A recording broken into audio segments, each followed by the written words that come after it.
একজন ভক্ত, মহাশয়, এরূপ সংসারী জীবের কি উপায় নাই? শ্রীরামকৃষ্ণ: অবশ্য উপায় আছে। মাঝে মাঝে সাধুসঙ্গ আর মাঝে মাঝে নির্জনে থেকে ঈশ্বর চিন্তা করতে হয়, আর বিচার করতে হয়। তাঁর কাছে প্রার্থনা করতে হয়, আমাকে ভক্তি, বিশ্বাস দাও। বিশ্বাস হয়ে গেলেই হল। বিশ্বাসের চেয়ে আর জিনিস নাই। বিশ্বাসের কত জোর তা তো শুনেছ। পুরাণে আছে, রামচন্দ্র, যিনি সাক্ষাৎ পূর্ণ ব্রহ্ম নারায়ণ, তাঁর লঙ্কায় যেতে সেতু বাঁধতে হল।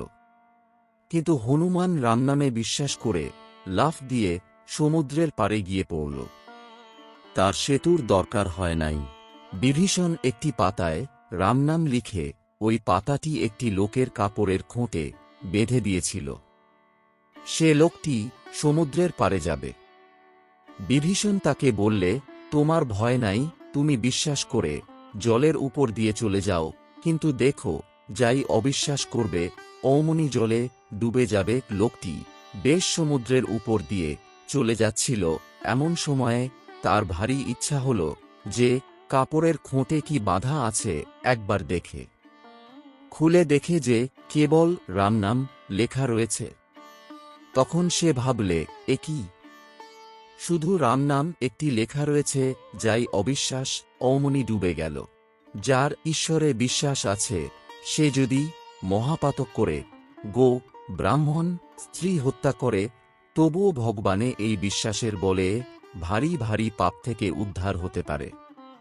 সে যদি বলে, আর আমি এমন কাজ করব না, তার কিছুতেই ভয় হয় না।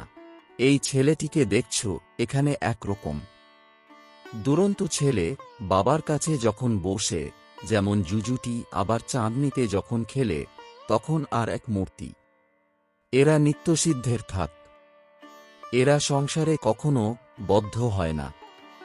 একটু বয়স হলেই চৈতন্য হয় আর ভগবানের দিকে চলে যায়। এরা সংসারে আসে জীব শিক্ষার জন্য। এদের সংসারের বস্তু কিছু ভালো লাগে না।